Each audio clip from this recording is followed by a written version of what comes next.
Où avant c'était facile de me présenter. Qu'est-ce que tu fais dans la vie? Je suis chirurgien. Déjà, ton histoire est incroyable. Tu as quand même renoncé à un métier pour lequel tu t'étais préparé pendant 11 ans. Et aujourd'hui, tu t'es expatrié. Tu as vécu au Monténégro, puis ici avec ta femme et tes 2 enfants. Oui. C'est un exemple pour tant de gens qui rêvent de s'expatrier et qui se sentent prisonniers de leur métier, de leurs habitudes, de leur famille, etc. Et toi, tu as explosé toutes ces limites-là. Je demandais à ma coiffeuse, à tous les gens que je pouvais croiser, oui. si vous vouliez partir, quel pays vous choisiriez? J'ai réveillé ma femme à 3h du matin.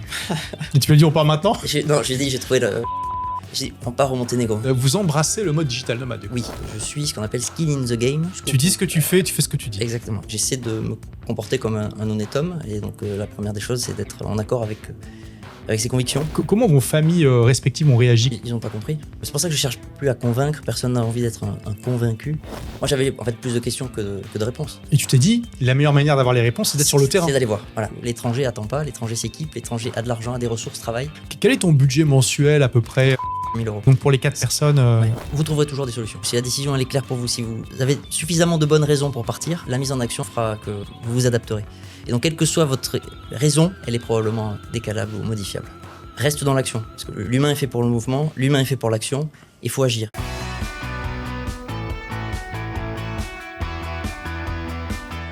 Salut Laurent.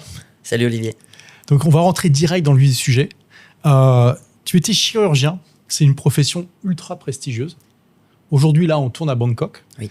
Voilà, tu y vis après vraiment une reconversion qui a été radicale. Qu'est-ce qui a dû mourir en toi pour que tu changes de vie à ce point-là? Effectivement, c'est une question que tu m'avais prévenu. Tu m'avais pas dit la question, mais tu m'avais prévenu que ça allait être radical. Alors écoute, ça a même provoqué un conflit d'identité. Mais qu'est-ce qui... Pour expliquer le changement, en fait, le changement, ça a été un changement radical dans mes priorités. Et ce qui a provoqué ce changement radical dans mes priorités, que j'expliquerai peut-être en suivant, c'est un événement qui a été traumatique pour moi et dont je peux peut-être parler. Vas-y. C'est en septembre 2021, voilà, j'ai refusé d'obtenir le pass sanitaire en refusant de valider un pass par ce qu'on a appelé la vaccination Covid. Et ça, c'est donc du coup, avec cette décision, à la suite de cette décision que j'ai choisie, j'ai fait partie de tout un paquet qu'on a appelé les soignants suspendus. Et donc plus le droit d'exercer sur le territoire national, pas le droit de s'inscrire au chômage.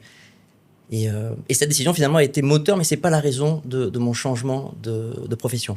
Parce que j'aurais pu aller travailler à l'étranger, j'aurais pu faire d'autres choix. Et le choix que j'ai fait, c'est parce que pour que les gens s'identifient, parce que c'est difficile de s'identifier à ça, il faut que vous imaginez que vous avez une source de revenus et que tout d'un coup, pour X raison, elle s'arrête. Parce qu'évidemment, j'avais jamais imaginé, en faisant mes études, en commençant à pratiquer, que je me retrouverais confronté à ce qui a été un dilemme pour moi. Voilà. Un dilemme moral. Un dilemme moral. Et après, encore une fois, j'ai fait mes choix. Je cherche pas à convaincre les gens de la justesse de mon choix. Mais par contre, ils peuvent se projeter sur le fait que c'est un risque qui n'était pas identifié, qui s'est matérialisé pour moi. Et ça, voilà, donc, ça a remis en cause 15 ans de ma vie. Donc effectivement, ça, quand je parle d'événements traumatiques, ça n'a pas été sur l'instant, ça a été progressif. Et ça a provoqué une vraie crise d'identité. Voilà. Parce que donc, on va en parler tout au long de cette interview, tu as quand même renoncé à un métier pour lequel tu t'étais préparé pendant 11 ans. Oui. 11 ans d'études.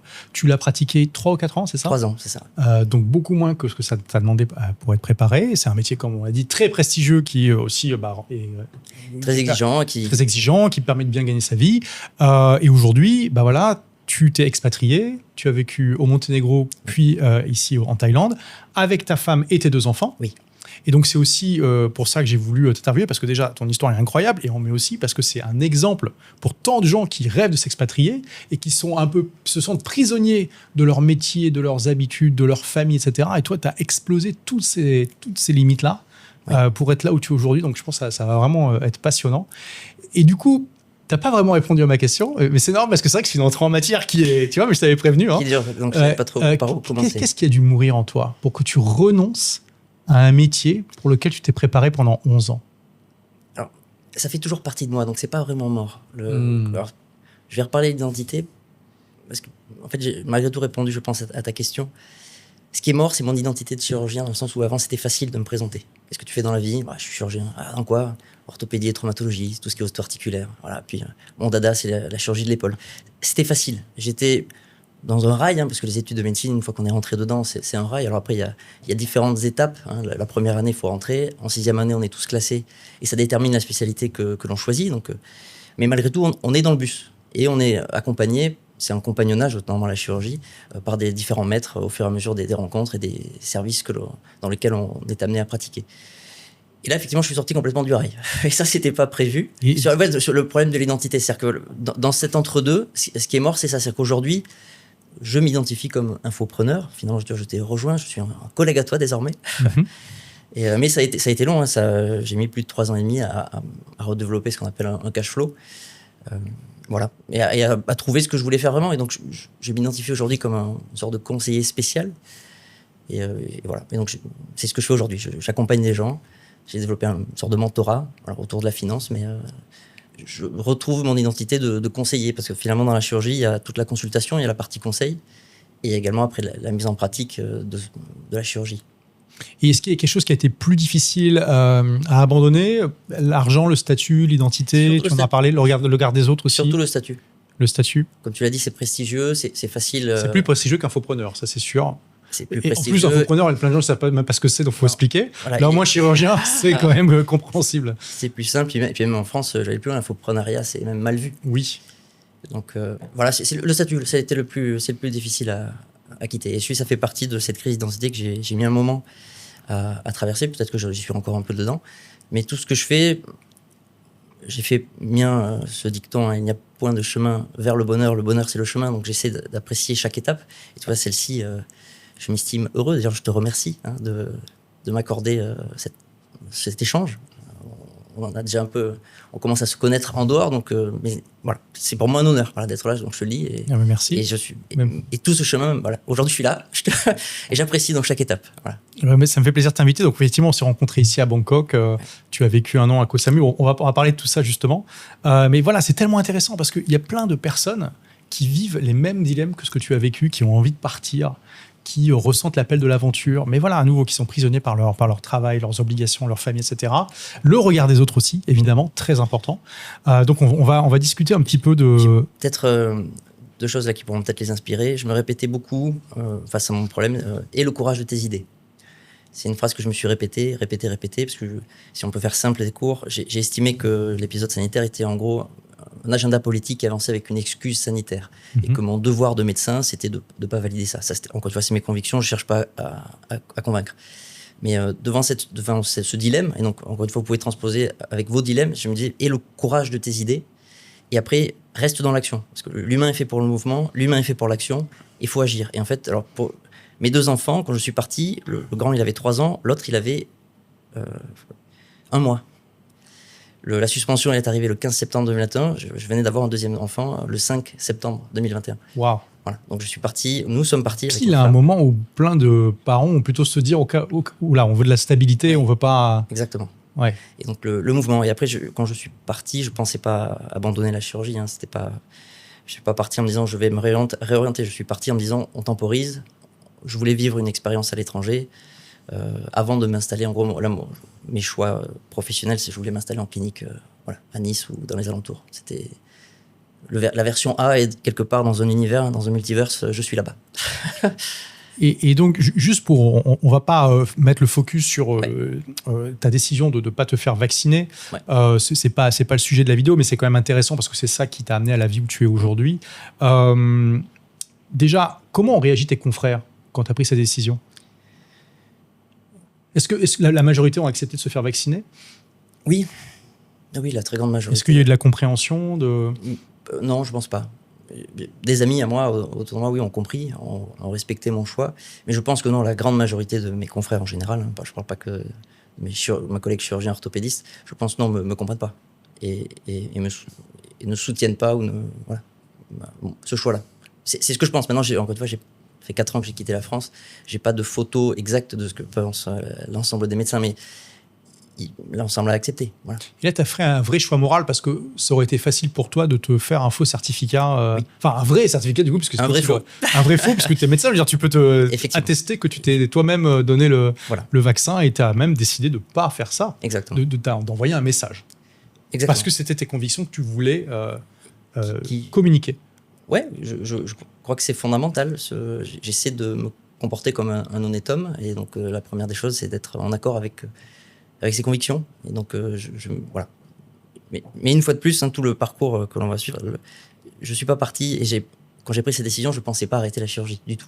Parce que quand tu as pris cette décision de ne pas te faire vacciner, tu savais que tu allais te faire suspendre? Oui. Oui. Je savais que j'allais me faire suspendre et j'avais déjà dans l'ordre, normalement, je devais partir en Nouvelle-Zélande pour travailler parce que je voulais avoir cette expérience à l'étranger. Avant de m'installer en France, je voulais vivre ailleurs. Sauf que tu ressentais déjà l'appel de l'aventure. Oui, clairement. Donc c'est pour ça que, encore une fois, c'est un cheminement. Et sauf que le contexte faisant, l'île était en lockdown, donc ils m'ont annulé au dernier moment. Donc j'ai signé une année de plus à Nice en me demandant mais où partir avec ma famille pour avoir cette expérience étrangère. Et donc le Monténégro est venu ici parce que j'avais un ami qui était là et qui pouvait m'aider à émigrer tout simplement. Et mon business plan initial était de faire des remplacements, alors en Nouvelle-Calédonie ou encore, de vivre de la chirurgie pour cette année de césure, avant, encore une fois, de revenir m'installer tranquillement. Et quand la menace de la suspension et puis cette décision est arrivée, j'avais déjà un peu planifié cette année de césure. D'accord. Donc ça a adouci, même si j'ai pas pu finir mes consultations, j'ai pas pu finir mes blocs. Tu t'es dit que tu allais revenir.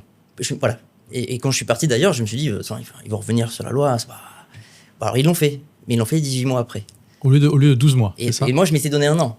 Donc je me retrouve 1 an après. Alors on va en reparler. Mais ça déjà c'est intéressant. C'est pour tous ceux qui nous regardent et qui hésitent justement, qui ressentent l'appel de l'aventure, c'est que vous pouvez déjà avoir cette démarche de vous dire de toute façon je teste pendant 1 an, ou ça peut être 6 mois ou 3 mois, peu importe, et on verra après.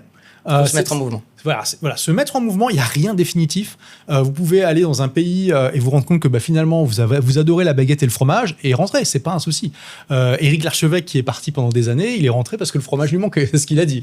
Donc, je veux dire, il n'y a rien de définitif et c'est vrai que déjà, voir ça juste comme une expérience avec une durée limitée, ça enlève quand même beaucoup de poids de ses épaules.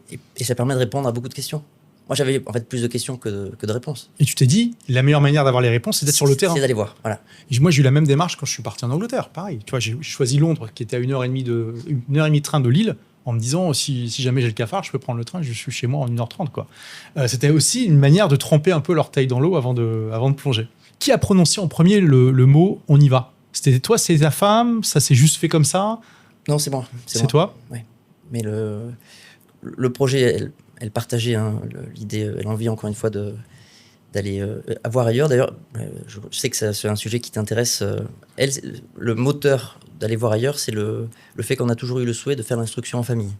Et que dans ces mêmes années, 2020-2021, les lois en France ont changé et l'instruction en famille obligatoire est devenue... L'école est obligatoire à partir de 3 ans. Avant, sur une simple déclaration, on disait je fais l'instruction à mon enfant. On avait un contrôle dans l'année, mais on ne passait pas aujourd'hui une sorte de filtre. C'est-à-dire qu'aujourd'hui, il faut avoir une dérogation. En gros, l'école est obligatoire à partir de 3 ans. Et si on veut faire l'école à la maison, il faut monter tout un dossier. Et on se retrouve une fois de plus face à l'arbitraire de l'inspecteur qui va passer. Voilà. Tu vois, ça c'est dingue parce que dans Tout le monde n'aura pas la chance de quitter son pays, je donne cette raison comme une des motivations qui vont pousser les gens à partir. Là, quand je l'ai écrit, le livre, c'était encore autorisé en France, mais c'était interdit en Allemagne. Et j'ai dit, oui, très bien, sauf que ça ne marche pas pour les gens mobiles, parce que vous leur donnez juste une autre raison de partir. Parce qu'à nouveau, le pouvoir de l'État, il s'arrête aux frontières, alors que toi, en tant qu'individu, tu es mobile. Donc, tu n'as pas eu besoin de convaincre ta femme, parce qu'elle était déjà ouverte à ça. Pareil par philosophie. Oui. Parce qu'elle voyait bien qu'il y avait cette contrainte administrative qui arrivait, et elle a compris que transcender les frontières, c'est une manière de transcender les limites. Et d'aller voir, encore une fois, et d'aller tester. Donc, tu lui annonces la nouvelle, je suis suspendu. On en a discuté, on l'a vu venir, parce que la loi, elle est sortie mi-juillet. Qui donc obligeait le personnel soignant à se vacciner, c'est ça ? Qui obligeait au 15 septembre 2021 à être à jour et d'avoir, donc pour avoir un pass sanitaire officiel, il fallait avoir 2 injections. La plupart de mes collègues, au passage, ayant fait la première injection pour partir en vacances, parce que lors de l'été, ils avaient tous les vacances à droite à gauche et on ne pouvait pas prendre les avions ou les machins. Donc finalement, faire la deuxième pour eux, c'est pour ça que je te dis que la majorité, ils n'ont pas compris, ils étaient déjà dedans. Et donc faire la deuxième, ils avaient déjà fait une, c'était pas un problème. Ok, donc tu en avais parlé avec ta femme. Oui. Et donc c'est pas arrivé complètement par surprise non plus. Non, c'est un projet.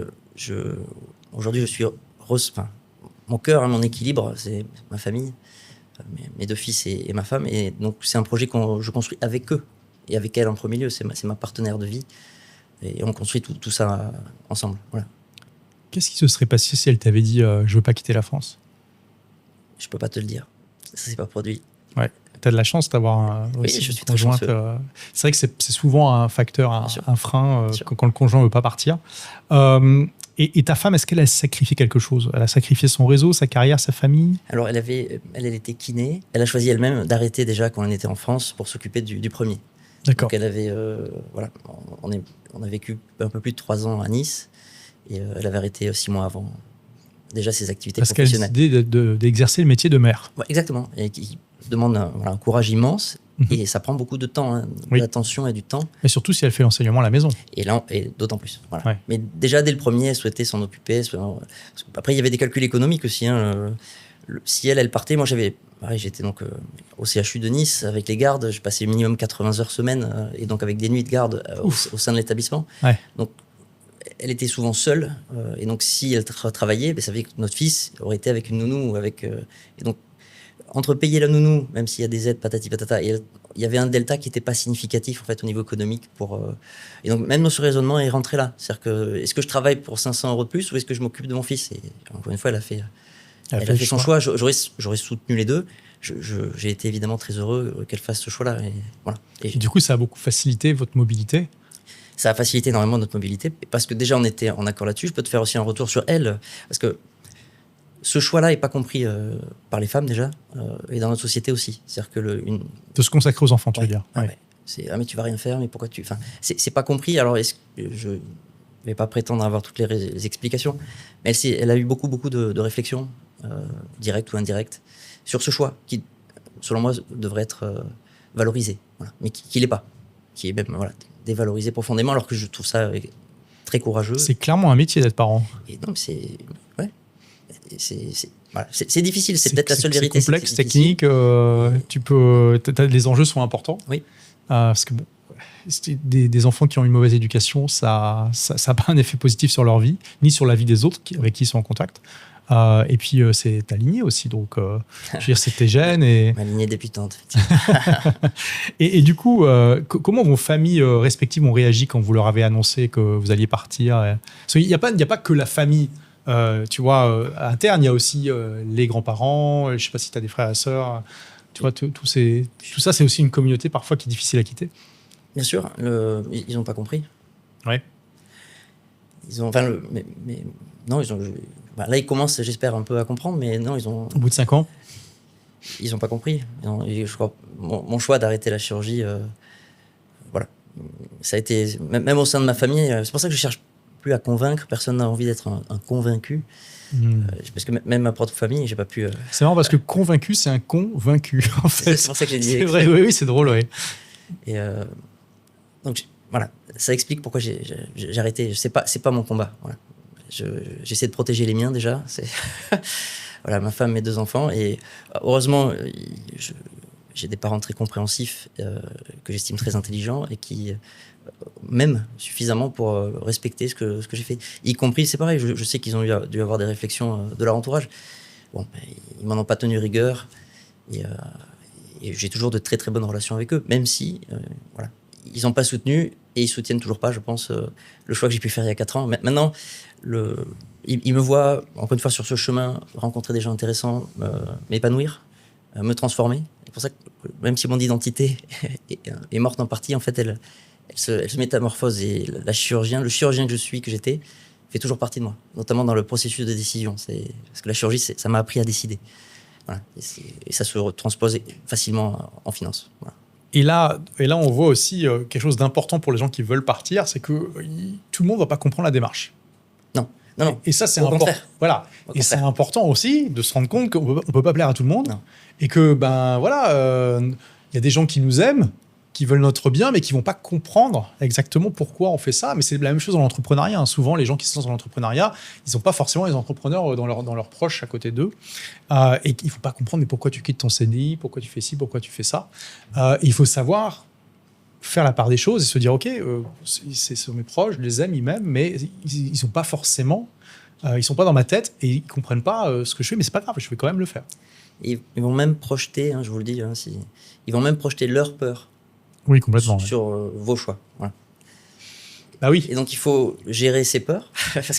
Et gérer les peurs des autres. Et gérer. Ils sont projetés sur toi. Exactement. Voilà. Ouais. Et ça, mon parcours, c'est le même. On peut le retransposer sur plein de choix, plein de rythmes de vie. voilà, les peurs de votre entourage parce qu'ils vous aiment, parce qu'ils s'inquiètent pour vous, parce qu'ils n'ont pas envie que vous preniez une décision que vous regrettiez.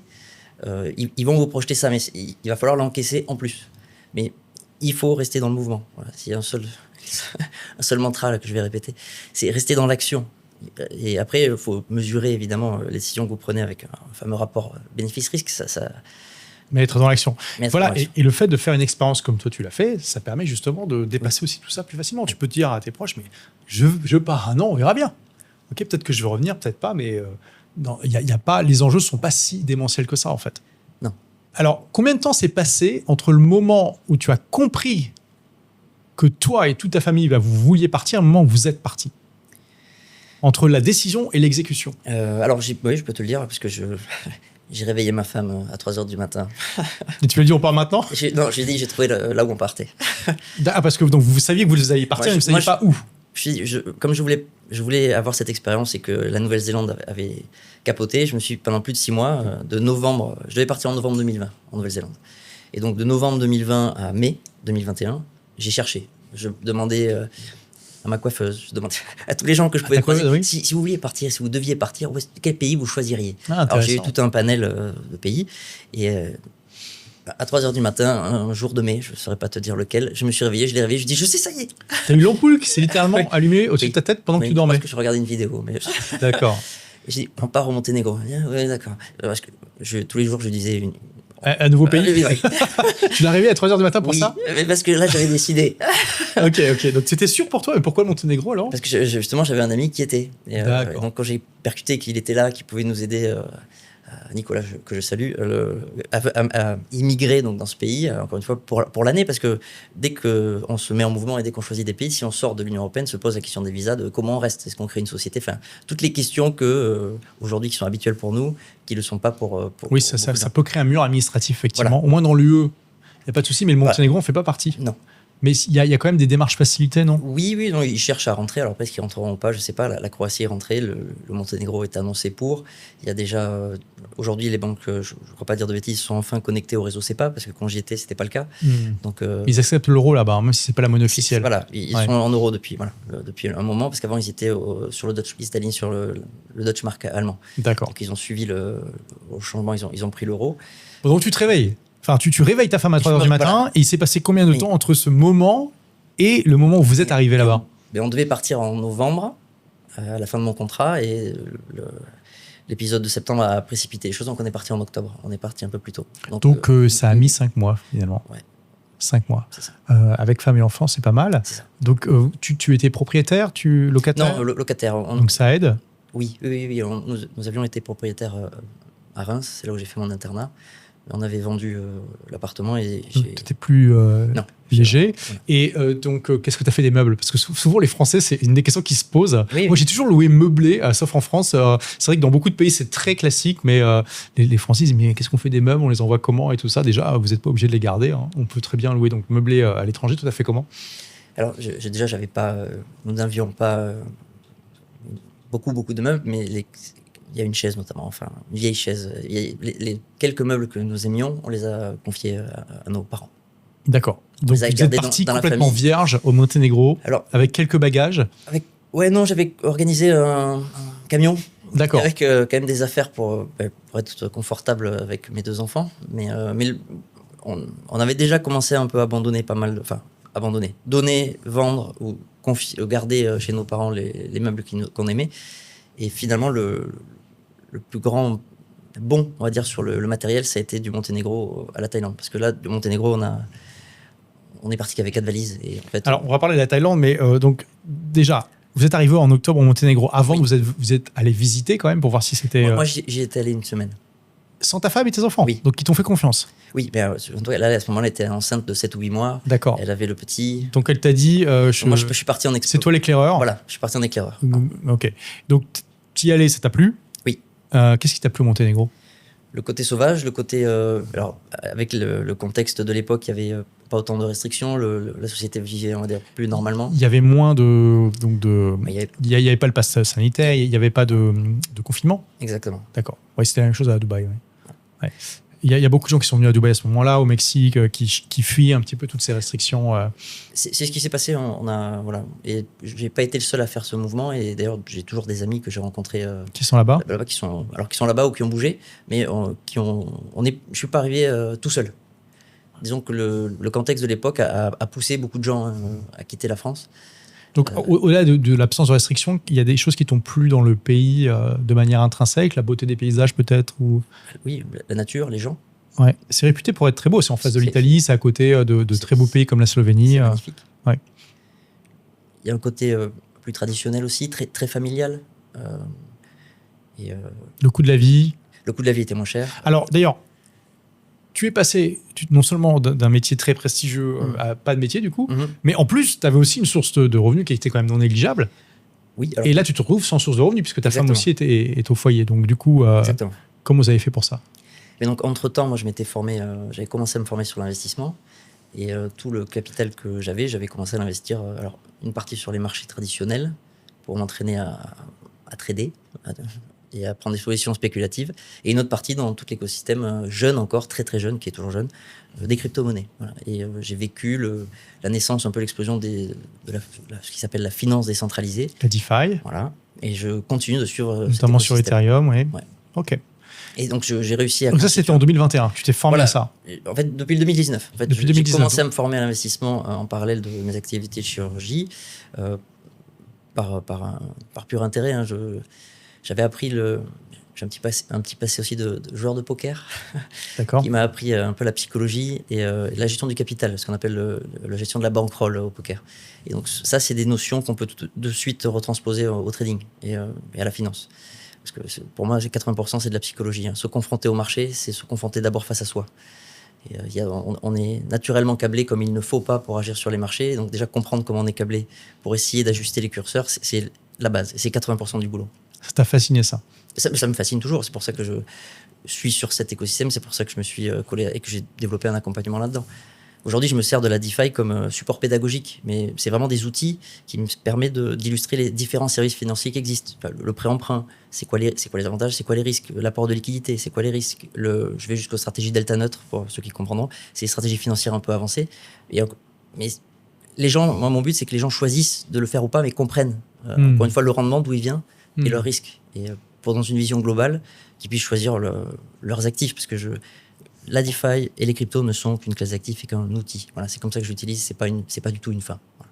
Et donc, quand tu es arrivé au Monténégro, tu avais déjà cette compétence et tu gagnais de l'argent avec ça? Voilà, j'ai réussi à constituer un capital grâce, en gros, au marché haussier de 2021. Voilà. Donc, j'avais déjà ces notions et je m'étais entraîné à trader sur... Mais tu n'enseignais pas encore? Non, pas du tout. D'accord. Tu n'étais pas encore infopreneur? Non, j'étais pas infopreneur. J'avais pas encore décidé d'ailleurs au début de changer, encore une fois, de changer de voie. Et c'est en donnant des conseils, en fait, finalement, c'est comme ça que c'est parti. C'est qu'en donnant des conseils, en expliquant ce que je faisais aux gens qui étaient là-bas et qui étaient intéressés par cet écosystème, je commençais à être entouré donc, de gens travaillant sur Internet, notamment soit des gens qui possédaient des boîtes de web marketing, d'autres qui, bref, grâce à leur influence et à leurs idées, ils m'ont dit, tiens, pourquoi tu ne créerais pas une formation sur Internet? Et donc, ça a été mon début, où grâce à l'aide de mes amis, j'ai créé un site avec une petite formation, alors que j'ai pas vendu.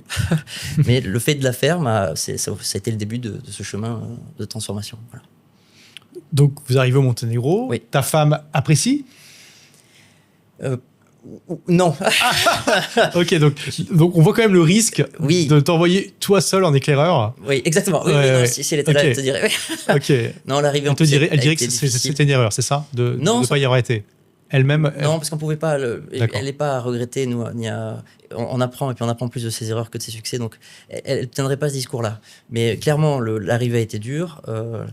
Après, on s'est bien calé et c'est juste qu'elle était pas épanouie. Et même si sur la fin, elle commençait à avoir des amis proches avec qui elle est toujours, qui auraient pu faire qu'elle se sente bien, le pays était encore, ça va changer, mais fermé. Il n'y avait pas assez de biens et de services, pas assez d'activités pour les enfants à ses yeux.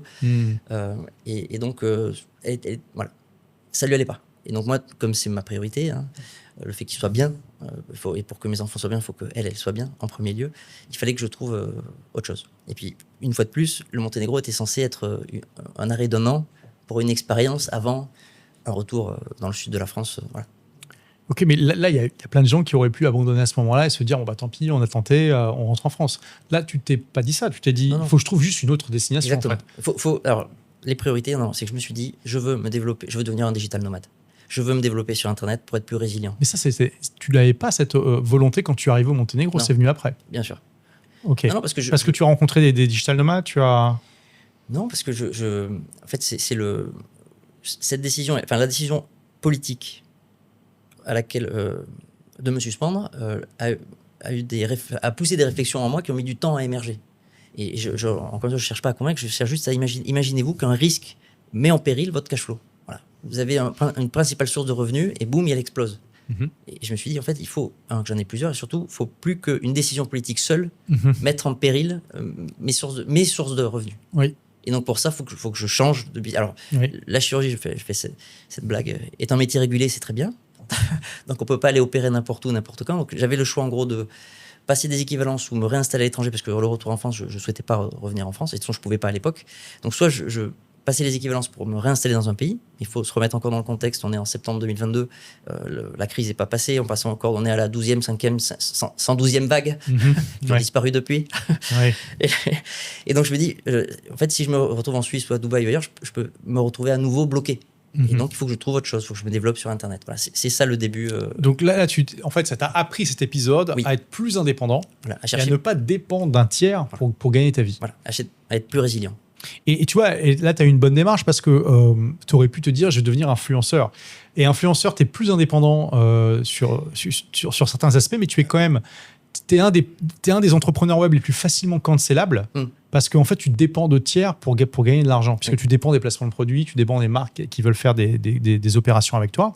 Et que donc, si tu tapes un bad buzz, comme c'est arrivé pour certains influenceurs très connus ou moins connus, c'est facile en fait pour une foule sur Internet de faire pression sur les intermédiaires qui te payent pour qu'ils arrêtent. Tandis que quand tu es infopreneur, c'est beaucoup plus dur de vraiment canceller quelqu'un.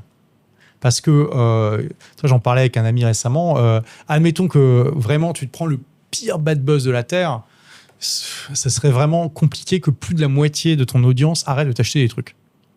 Honnêtement. Faudrait déjà y aller. Parce que, en fait, dans les gens qui vont... Dans ton audience, il y a des gens qui ne seront pas au courant. Il y a des gens qui seront au courant qui vont s'en foutre. Il y a des gens qui seront au courant qui seront d'accord avec toi.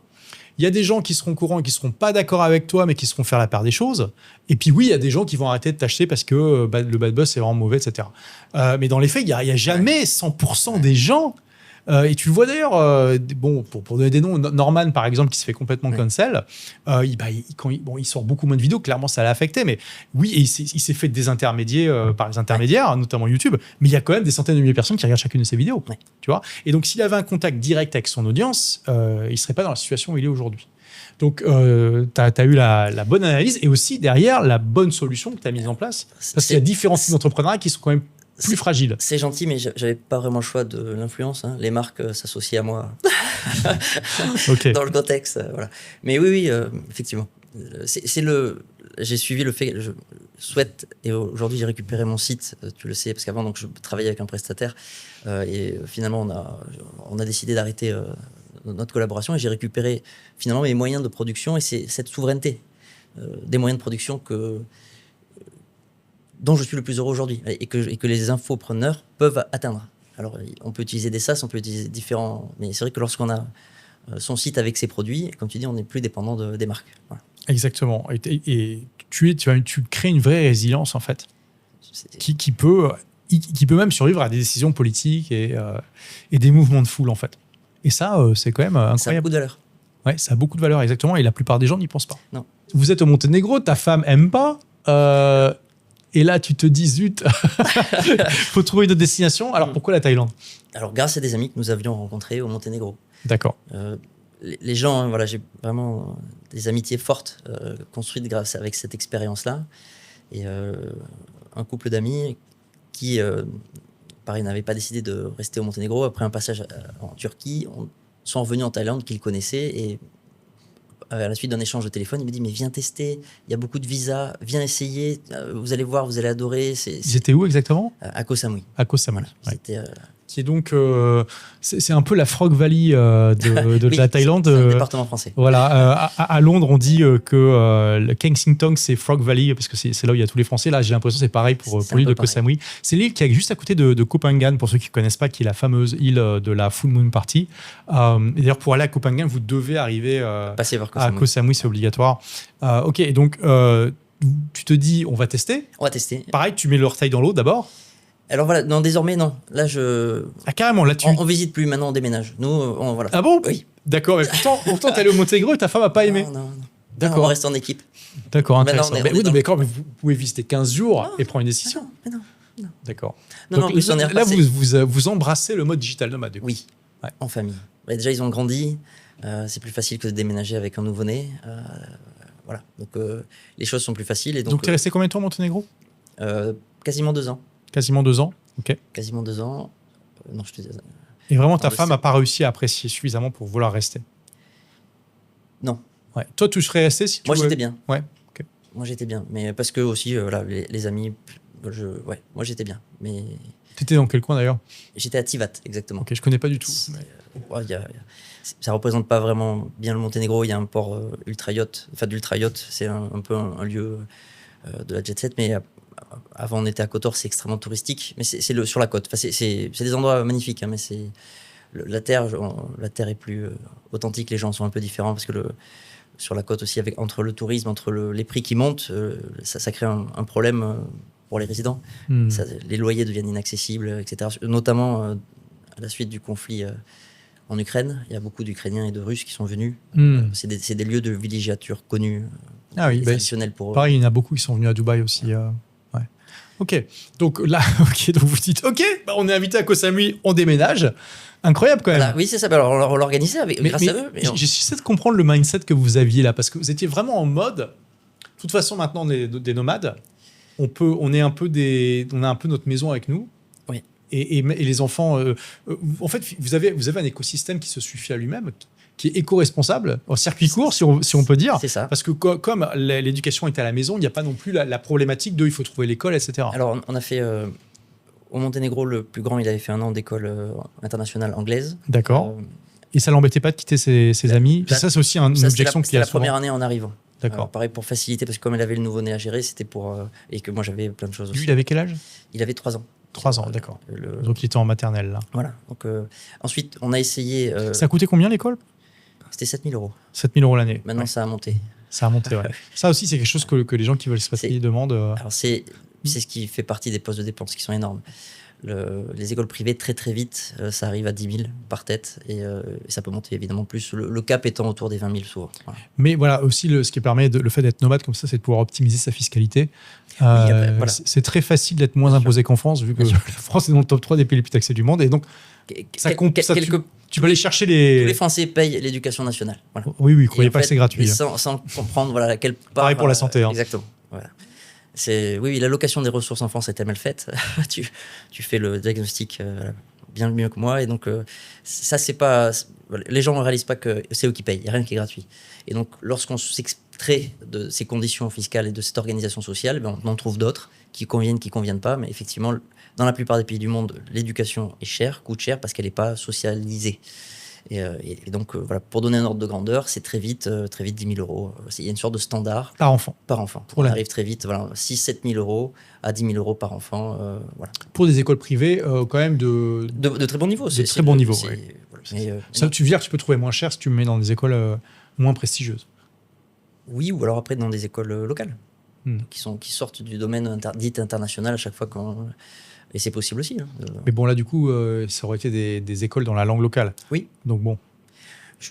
Ça dépend. Là, je sors de Oui, oui. Monténégro et de la Thaïlande. Je Ouais. préjuge pas de. Là, tu veux pas trop envoyer tes enfants dans une école thaï où ils parlent thaï tout le temps, quoi. C'est pas notre choix, mais même Ouais. une école française aujourd'hui, l'instruction en famille, c'était un souhait et un moteur pour ma femme pour quitter la France, donc c'était même bien avant. Mais on a essayé, c'est-à-dire que on a essayé l'école au Monténégro. Quand on a fait le déménagement en Thaïlande, pareil, pour faciliter ce déménagement pour eux, pour lui donner du temps, elle a besoin de temps aussi.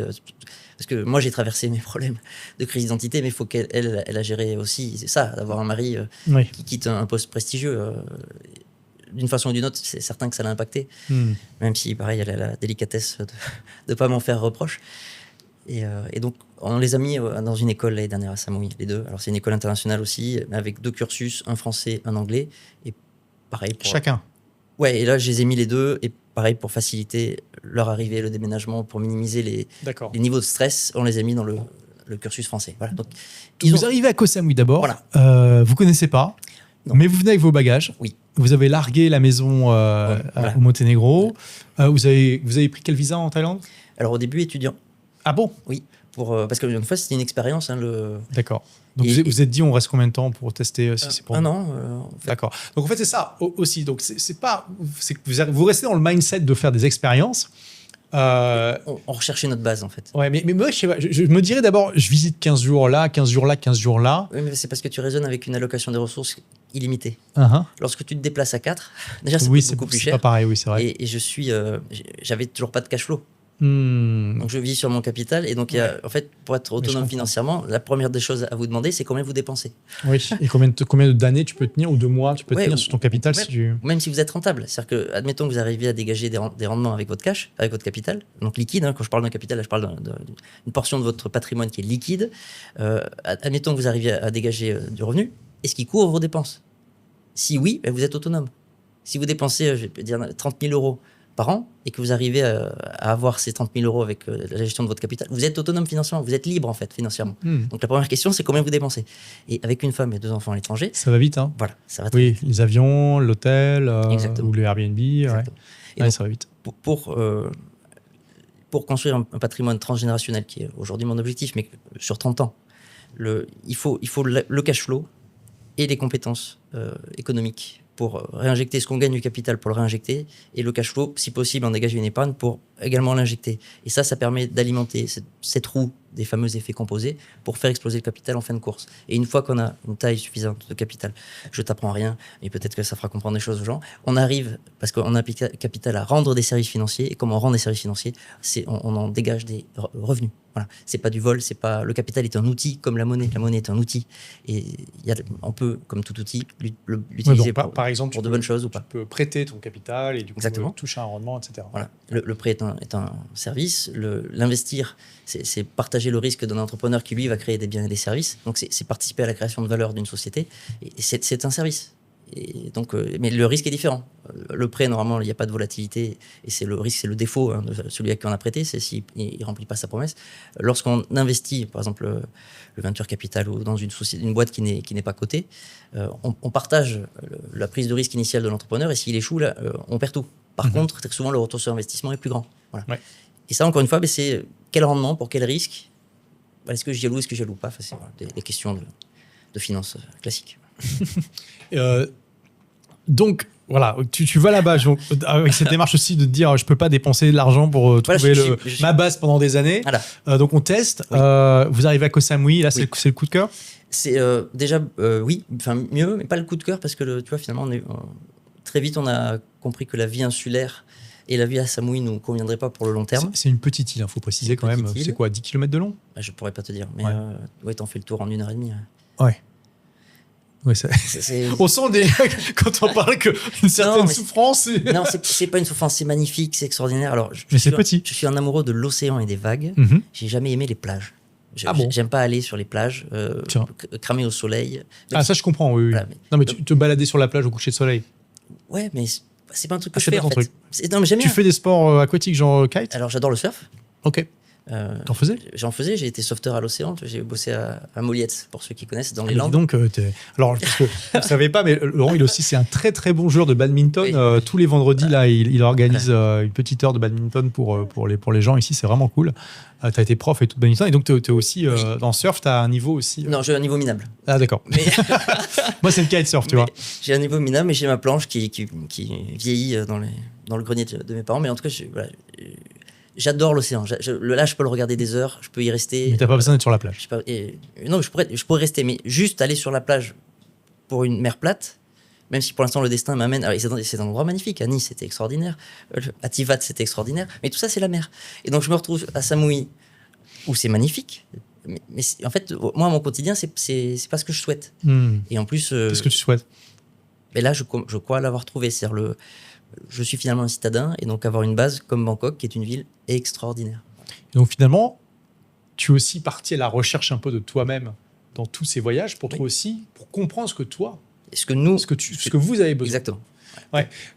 Moi, je suis comme toi, j'adore les îles un peu éloignées, tropicales, plage de sable blanc, mais surtout pas comme base. Peut-être 1 mois ou 2 par an. Voilà. Tous les ans, je vais au Brésil 1 mois ou 2, kitesurfer dans un coin complètement perdu, mais si je vivais là-bas, je me tirerais une balle. J'ai besoin que ma base soit une grande ville internationale parce que j'ai besoin de la stimulation intellectuelle. C'est pour ça que j'ai fait Londres, Dubaï et maintenant que je suis à Bangkok. Donc là, je te rejoins. C'est ce dont j'ai besoin. Et puis même, les biens et les services que ma famille obtiennent ici, il n'y a pas d'équivalent en fait. Ne serait-ce que pour les activités pour les enfants. Ouais. Non, mais c'est le gros avantage des grandes villes. Hein, je veux dire, oui, c'est l'avantage des grandes villes. Des grandes villes internationales comme Bangkok, il y a tout. Hein. Il y a tout. Puis là, en plus, le rapport qualité-prix est démentiel. Hein. Démentiel. Démentiel, je veux dire, c'est démentiel. Enfin, Dubaï, incroyable qualité, c'est cher.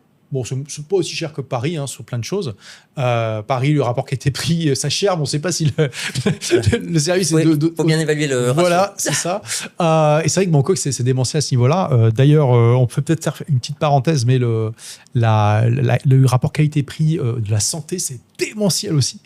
Qu'est-ce que t'en penses, toi qui as vécu le système de l'intérieur en France Alors, j'ai pas testé. Alors, j'ai testé ici à Samui pour les enfants, mais ce que je peux dire, c'est qu'ils ont déjà de façon philosophique, ils ont poussé jusqu'au bout. La médecine est un service. Les gens ne sont pas des patients, sont des clients. Et ils doivent être satisfaits. Et donc, tout est pensé ainsi. Donc, de l'hébergement à la nourriture et au service. Et je vais parler pour Bangkok. Il y a encore beaucoup de disparités, comme en France, entre les centres urbains, avec des services encore d'exception. Il y a encore une médecine d'exception en France. Mais les services périphériques, il y a des gaps qui sont monstrueux. Mais c'est pareil ici en fait.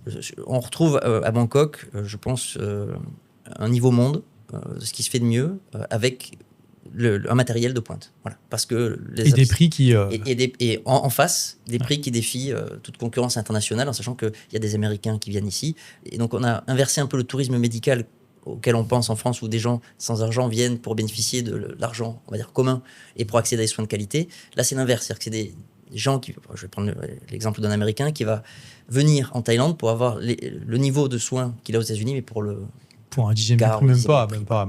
Donc il y a un tourisme médical impressionnant. Voilà, d'argent, de gens qui ont le choix. Voilà. Oui, ça se développe vraiment de plus en plus. Ça surprend beaucoup les Français qui n'ont pas beaucoup voyagé. Mais vraiment, il y a des hôpitaux en Thaïlande, en Turquie, au Mexique. Au Mexique, ça marche très bien pour les Américains aussi, où tout est en anglais. Et ils vous proposent le package complet, c'est-à-dire que ça inclut la prise en charge dès l'aéroport. Ouais. Ils viennent vous chercher, ils vous amènent à l'hôpital. Vous avez un traducteur attitré du début à la fin si vous ne parlez pas anglais. Et puis en fait, la totalité, en incluant le coût de l'avion, c'est moins cher que dans votre pays d'origine. Et en plus, vous profitez un peu du pays et tout ça. Enfin, je veux dire, ça se développe vraiment, vraiment beaucoup. Et puis, en plus, il y a des centres d'excellence dans certaines maladies, traitements de maladies qui se développent dans certains endroits du monde. Là, j'ai eu l'occasion d'aller à l'hôpital Burmangran à Bangkok pour un examen de routine. J'avais rendez-vous à 11h, j'arrive à 10h40, j'avais mal calculé. Ils m'ont dit, on peut vous prendre. J'étais sorti à 10h55, 5 minutes avant le début officiel de mon rendez-vous. Et j'avais eu le café avec le sourire. Et je me suis dit, mais waouh! Comme Dubaï, mais beaucoup moins cher. Incroyable et infiniment mieux que la France. Je veux dire, il n'y a pas photo. Donc bon, j'aime bien parler de ça parce qu'on entend encore le cliché de « Ah ben oui, c'est bien, mais vous verrez, dès que vous aurez un problème, vous allez rentrer en France. » Non, on ne veut pas rentrer en France. On vous assure que on trouve des soins de qualité exceptionnelle pour des prix vraiment incroyables avec des assurances privées beaucoup moins chères que la Sécu dans de nombreux endroits du monde. J'ai une autre anecdote, si tu veux. Je peux alimenter ça avec un exemple concret. Mon plus grand s'était fait une plaie à la cheville qui s'est infectée au niveau cutané. Alors, c'était pas profond, mais on est parti un dimanche matin au Bangkok Hospital de Samui. Donc là, on était à Samui. Donc, tu as d'une petite île, hein? Oui, déjà une petite île. Alors, l'hôpital est tout neuf, c'est tout beau, etc. On se trompe d'entrée. De là, il y a une dame de l'administration qui voit qu'on est perdu. Elle vient nous voir. En gros, elle comprend notre problème. Elle nous accompagne au service de dermatologie. Elle va demander à elle-même si le dermatologue accepte de me recevoir. Il accepte. Elle m'accompagne pour faire tous les papiers ailleurs au niveau pour l'administration, pour faire les entrées, pour donner le passeport de mon fils, etc. Et donc, il nous a pris un dimanche matin, alors qu'il n'était pas de garde. C'était lui, il faisait ses consultations en urgence. Et il a fait la consultation, on est sorti avec les antibiotiques et le traitement. Voilà, un dimanche matin. Essayer de transposer ça en France, ça n'existe pas. Malheureusement, Quel serait le délai classique Non, mais ça n'existe pas. Tu te retrouves malheureusement aux urgences, avoir Et ça dure 6 mieux heures. un interne, et ça dure, je sais pas, et t'as pas la vie dermatologique comme ça. Enfin, cette séquence n'existe pas. Voilà. Parce que donc en France, c'est pas optimisé pour le service client, c'est optimisé pour. C'est optimisé pour quoi d'ailleurs? Non, malheureusement, il y a plein de. On est dans une économie administrée pour la médecine, alors pour plein de choses, mais pour la médecine. En France, oui. Oui, et les producteurs, que sont les soignants, ne sont pas aux manettes de l'organisation des soins. Alors, je vais parler pour ce que je connais, je parle des hôpitaux publics. Et donc, comme il y a une mauvaise allocation des ressources, parce qu'il y a beaucoup d'argent qui est alloué à la santé en France, énormément. Mais il y a en gros les administratifs, les soignants C'est pas bien distribué. et les gens, et les clients. Pardon? Ce n'est pas bien distribué. Et c'est très mal distribué. Ce que tu es en train de dire, c'est que c'est un système de planification centralisé, comme il y avait dans l'Union soviétique, mais juste au niveau de l'industrie médicale. Ouais. Et du coup, on retrouve toutes les inefficiences qui ont tué l'Union soviétique. Exactement. En fait. Alors, il y avait la médecine libérale qui permettait un peu de s'affranchir de ça, sauf que pour plein de raisons, ils sont en train de l'attaquer dans tous les sens. Ouais.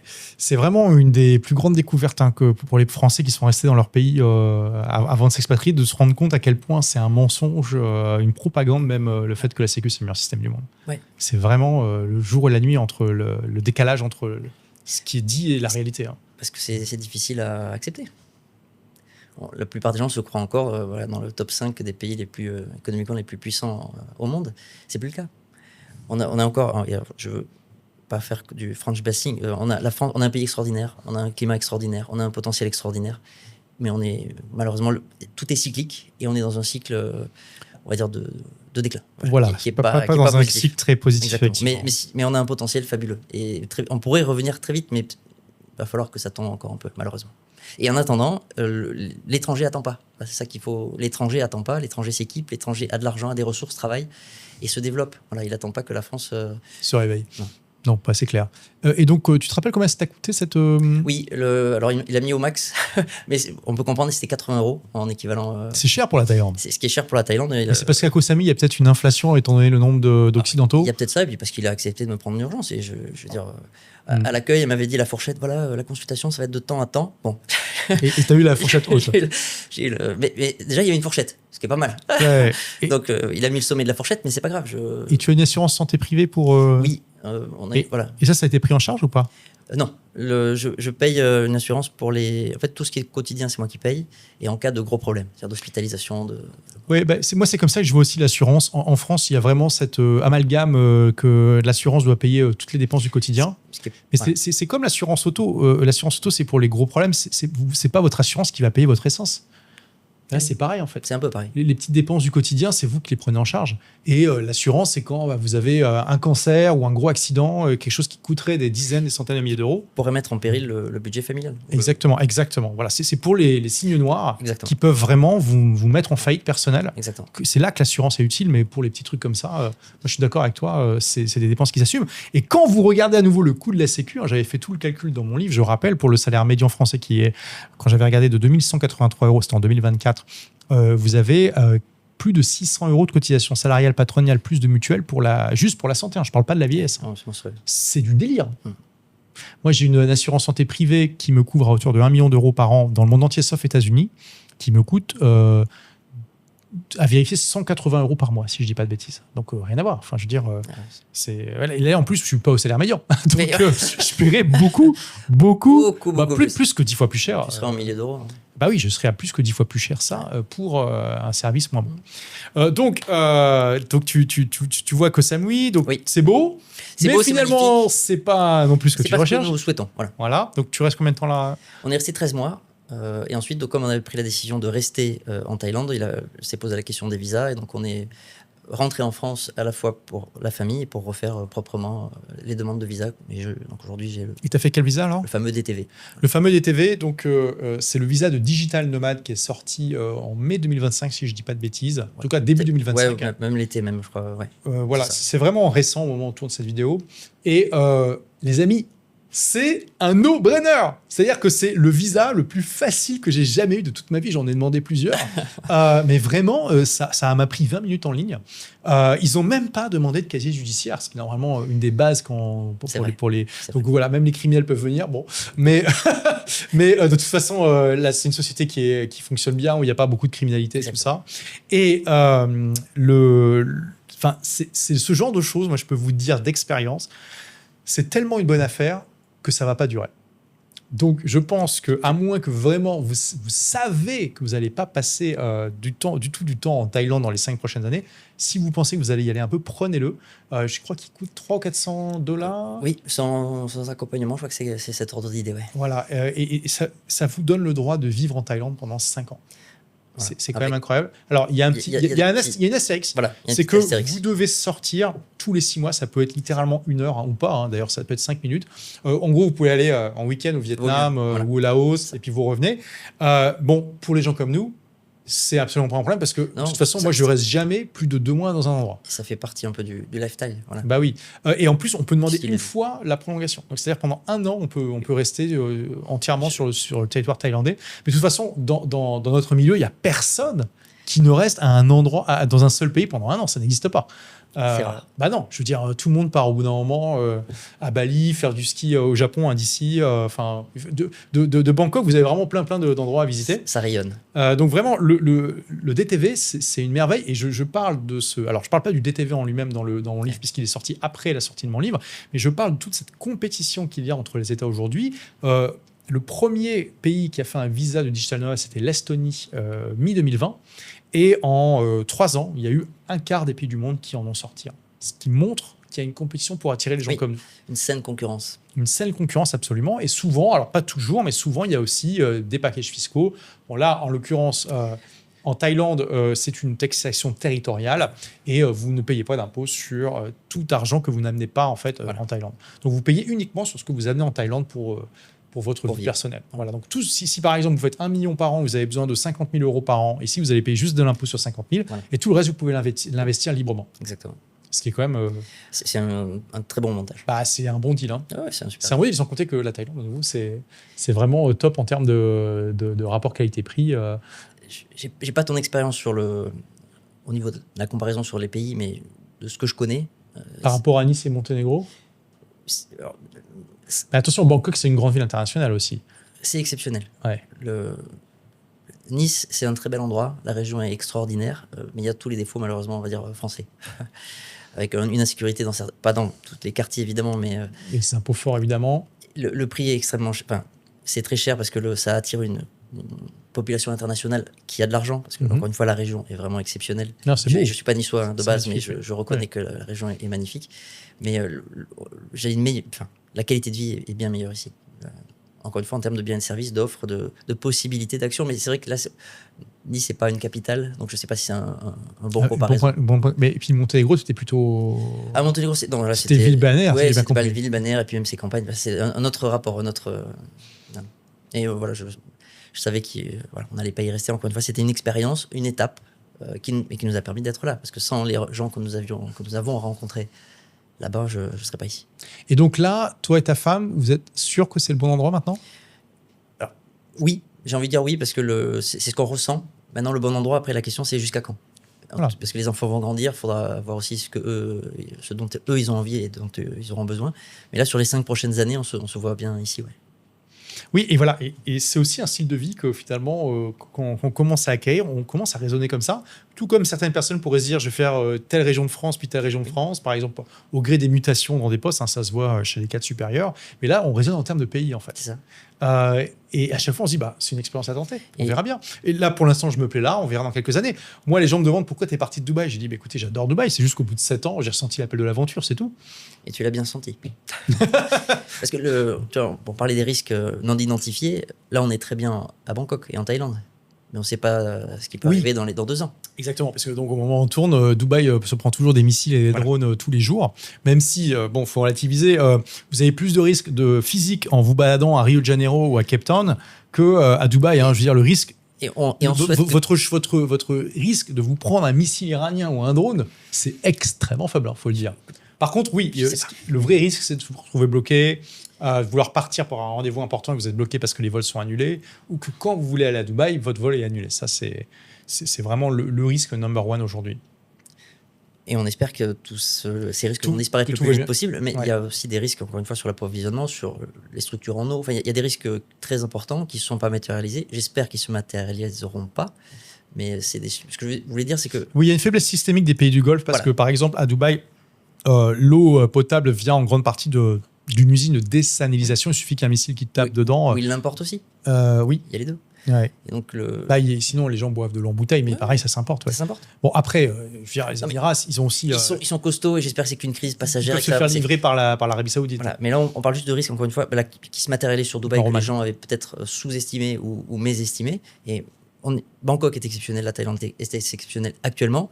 Mais on reste juste ouvert. Parce qu'on ne connaît pas ce qui peut arriver. C'est une sorte aussi de résilience et d'assurance. Exactement. De se dire, demain, je peux peut-être partir ailleurs. Peut-être que si la Chine envahit Taïwan, la Thaïlande va se retrouver embarquée dans le truc. C'est possible. Hein. Et voilà. C'est ça le risque géopolitique majeur ici, finalement. Exactement. Mais bon, le risque est quand même pas démentiel. Mais, et je veux dire, voilà, Dubaï, c'est un peu le pire que ce qui pouvait arriver pour les expats jusqu'à présent. Oui. Et je veux dire, c'est rien par rapport à ce que les Israéliens vivent depuis 20 ans. Parce qu'eux, ils ont l'habitude de se prendre des roquettes et des missiles régulièrement et ils vivent là-bas, quoi. Donc, je veux dire, il faut aussi relativiser, tu vois ce que je veux dire. Donc, on voit quand même ton cheminement. Oui. Tu as cette ouverture d'esprit de te dire, d'abord, c'est une expérience, ensuite, c'est une aventure et même, c'est un mode de vie, en fait. C'est un mode de vie. Voilà. Quand tu te détaches de ton pays natal, quand tu déploies tes ailes et que tu prends ton envol et que tu quittes le nid, est-ce que vous voyez l'extension du mindset là, c'est très intéressant. Ça te donne tout de suite un horizon de possibilités qui est largement supérieur à celle du monopays qui vit à tout dans le même pays, en fait. Oui. Après, qu'il y a un coût aussi qu'il faut accepter. Bien sûr. Alors, quel est le coût, justement, ou quels sont les coûts? La distance avec la famille. Après, culturellement, à chaque fois que je reviens en France, il y a plein de... La nourriture, c'est très difficile. On a un très, très haut standard au niveau gastronomique. C'est assez difficile. Ça te manque? Alors, ici, il y a tout. Donc, j'ai la chance d'avoir une femme qui fait à manger de façon magnifique. Et donc, elle fait des plats occidentaux. Donc, je ne peux pas dire que la cuisine française me manque, mais ce que je sais, c'est que quand je reviens, c'est des choses que j'arrive à apprécier et qui font partie de la vie culturelle française qui est agréable. Notre pays, notamment quand on y va en touriste, est absolument fabuleux. Ah, mais moi, j'adore visiter la France en touriste. C'est magnifique. Il y a un problème actuellement pour y vivre. Je souhaite aussi un jour que ça passe et que mes enfants puissent décider de y revenir ou pas. Donc le prix, c'est quoi alors? C'est OK, la distance avec la famille. Culturellement, par exemple, même pour les soins. Ici, il y a des soins magnifiques, mais tu parles pas français. C'est pas l'infirmière, le médecin avec qui tu vas interagir. Parler anglais, oui. Il faut savoir parler anglais. Il n'y a pas ce problème à Dubaï parce qu'il y a tellement de médecins francophones que c'est très facile à trouver. Mais c'est l'expatriation ou l'immigration est quelque part... Il y a un déchirement. Alors, il est plus ou moins important pour les gens. Mais il y a toujours un coût. J'aime bien dire qu'à chaque médaille, il y a un revers. Et encore une fois, il faut réfléchir au ratio. Les plus, les moins. Et ça, vous pouvez prendre un papier, un stylo. Et ça fonctionne pour tout. Mais de mon point de vue, il y a beaucoup plus de pour à quitter la France aujourd'hui que d'y rester. Même si je sais apprécier les bons côtés.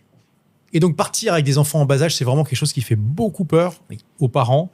D'après toi, quelle était la galère la plus sous-estimée? C'est l'adaptation. Hein, c'est l'adaptation au pays et vérifier. Parce que les raisons fiscales, c'est une raison, mais ça ne suffit jamais pour s'implanter et pour rester. Et donc, le plus difficile, c'est d'arriver à voir si on est en accord en fait, avec les gens, avec leur façon d'interagir, avec l'énergie qu'ils dégagent. Ah non, je voulais dire la galère la plus sous-estimée pour les enfants. Ah, pour les enfants. Ouais. Ou du fait de partir avec des enfants en bas âge. Mais honnêtement, eux, ils s'adaptent énormément. Hein. Donc, la galère la plus sous-estimée, on en revient aux soins, c'est-à-dire qu'on est allé plusieurs fois au pédiatre, mais ça s'est bien passé, mais il y a cette barrière, je parle anglais, donc les médecins en face de moi... C'est pas une grosse galère, en fait. C'est pas une grosse galère, mais c'est toujours pareil. Je vais essayer d'être objectif. D'accord. C'est que c'est plus facile d'aller voir un pédiatre français, de parler français, même si... Alors, il sera pas disponible, parce que là, j'ai un exemple. Alors, même au Monténégro, le samedi, le dimanche, je pouvais avoir accès au pédiatre. D'accord. Sans attendre 1 heure. Mais je préfère interagir avec un pédiatre ou une pédiatre français. C'est plus simple. On a la même langue, les mêmes codes, voilà, c'est plus simple. Oui, tu vois, dans mon livre, je déconstruis beaucoup l'État-nation. Et au final, moi, ça fait 10 ans que je suis parti. Tous les jours, je me bénis d'avoir pris cette décision de partir de la France. C'était une des meilleures décisions de ma vie. Moi, par contre, la nourriture ne me manque pas du tout. De toute façon, si j'ai envie de manger français, je vais dans un resto français. Hein. Puis, je veux dire, il y a tellement de bonne nourriture variée dans le monde entier. Je veux dire, le choix est vaste. Et puis, je retourne en France quand même de temps en temps, voir ma famille et tout ça. J'aime les bières belges. Moi, je suis du Nord, tu vois. Donc, bon, ça se trouve pas forcément facilement, ça dépend. Mais tu trouves toujours des bars à bières belges quelque part, tu vois. Et donc, au final, je me suis dit, le seul truc auquel je tiens encore, effectivement, c'est le français.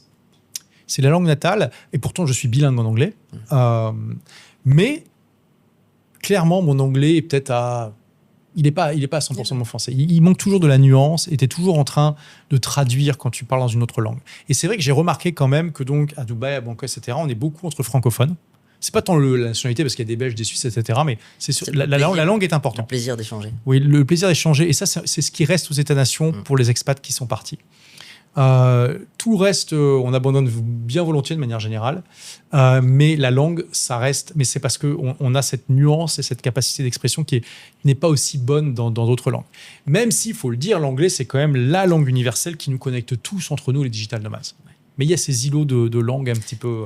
Il y a ces îlots, et quand tu es parent, quand tu amènes ton enfant à un médecin étranger, et que tu as besoin d'être rassuré, alors c'est pas mon cas, mais j'essaie encore une fois de transposer les difficultés que les gens Oui, peuvent... la langue, ça rassure. Ouais. Voilà. Tout à fait. Moi, à Dubaï, je suis allé voir en priorité des médecins francophones et je les cherchais. Parce que, en plus, on parle de sujets techniques. Déjà, en français, je ne comprends pas forcément tout ce qu'ils me disent, tu vois. Et donc, en anglais, je me suis dit... donc, voilà, quoi. Et puis aussi, bon, ils comprennent un peu mieux, peut-être, le parcours précédent. Aussi. Voilà, exactement. C'est vrai que c'est un atout. Mais d'ailleurs, du Dubaï, pour le coup, ils sont très intelligents, puisque pourquoi il y a autant de médecins français, belges, etc. là-bas, c'est qu'ils sont ultra intelligents. Ils ont une shortlist de pays qui ont une bonne réputation en termes médicaux, comme la France. Et ils disent, bah voilà, si vous avez un diplôme de ce pays-là, vous pouvez vous établir avec une paperasse qui est vraiment minimale. Alors que dans beaucoup de pays, comme tu l'as dit, il faut faire des équivalences. L'exemple le plus débile que j'ai trouvé, c'est les États-Unis. Il faut recommencer. Si tu es un docteur canadien anglophone, donc c'est des cousins, c'est comme des Belges francophones par rapport à nous. Hein. Je veux dire, c'est la même langue, c'est quasiment la même culture. Non, tu es un médecin de Toronto anglophone, tu veux aller exercer aux États-Unis, non, tu refais 5 ans d'études. Désolé, non mais c'est complètement con. Je veux dire, voilà, bref, tu devrais accepter les médecins canadiens, australiens, britanniques et néo-zélandais comme si ils avaient été formés chez eux. C'est la même culture, la même langue, etc. Tu vois.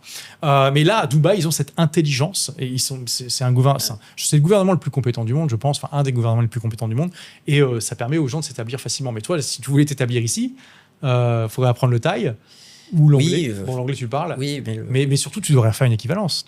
Oui, puis là maintenant, il faudrait que je repasse au moins 3 à 6 mois pour me remettre à jour. Et c'est un parcours que c'est pas un choix que je souhaite faire.